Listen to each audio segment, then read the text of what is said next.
To meet Jenna Jakes as she was growing up in Providence, it would be hard to imagine that this vibrant young girl would face two extremely rare conditions. She was diagnosed with an adrenal gland tumor when she was just 2. Normally it happens in women who are 40 to 44 years old. So she was 1 in a million. She was only the 4th child ever at Hasbro to have this tumor. That tumor was benign. But how was it related to another detected 6 years later? When I first saw Jenna, she came into the emergency room for about a 3 to 4 week history of headaches and vomiting in the early morning.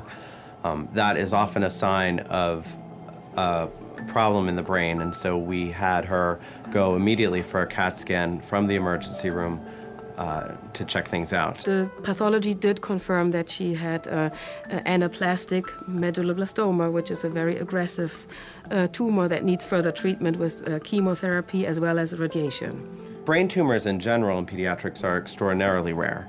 Medulloblastoma is one of the more common brain tumors in pediatrics. They can have life-threatening effects, like affect the walking, the breathing, like vital functions. That's how severe the situation was at the time of diagnosis. When we found out that it was a tumor, it was kind of like we were stuck in a whirlwind, and we didn't know how to get out. With little time to spare, the surgical team operated. We had to open the skull, move the cerebellum around to get to the tumor. We removed the tumor to take off the pressure from her brainstem. Dr. Klinge had successfully removed the tumor from Jenna's brain, but not all of the news was good.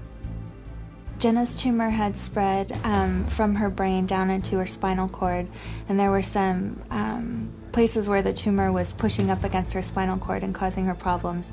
Jenna had seeding, evidence of cancer throughout her spine. It was like somebody took a salt shaker and just shook it all over her brain and spine. Intense chemo and radiation treatments needed to start immediately. Even before chemo, Jenna had to shave her head for surgery. In loving support, her mom and others did the same. I also want to thank everybody for shaving their heads for me, especially my grandparents.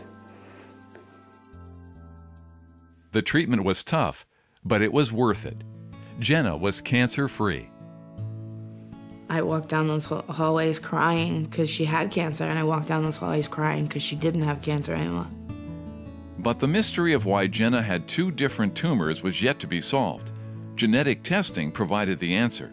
It's called Leaf-Raumani syndrome, and it's a syndrome that is caused by a mutation in what we call a tumor suppressor gene. It's extremely rare. I've never seen a patient with it, and I probably never will again in my career. What it allows us to do now is to better screen her going forward and make sure that we catch anything much earlier than later. Undaunted, Jenna is regaining her strength and starting to walk again with the help of occupational and physical therapy. A very good student, tutors at Hasbro keep her on track with her schoolwork during longer stays. And Jenna's parents can't say enough about her entire team of caregivers. There's no other word for them but phenomenal. They've been so helpful to us for anything that we've needed. I think Jenna and her family are quite extraordinary. What I've been able to see in her parents is a strength that is unparalleled when I look at other patients. And what Jenna's family has been able to do is take this terrible diagnosis and this tragedy and really move forward with their lives in a way that has been amazing to me as a physician. B2. Aw, you sunk my battleship. I'm very optimistic about Jenna's prognosis going forward. She's made enormous strides, and she has no evidence of cancer in her spine or her brain, so I think the outlook is good. I hope that she never has to do this again. Ever. It's been a long road. And when it comes to having all hands on deck, Jenna and her family know that you are an important part of the hospital's mission. Without you, we wouldn't have the great doctors and tests and everything that we've gone through. And we need that in the future. Straddle you. Keep that other leg down. 150. Thank you, everybody.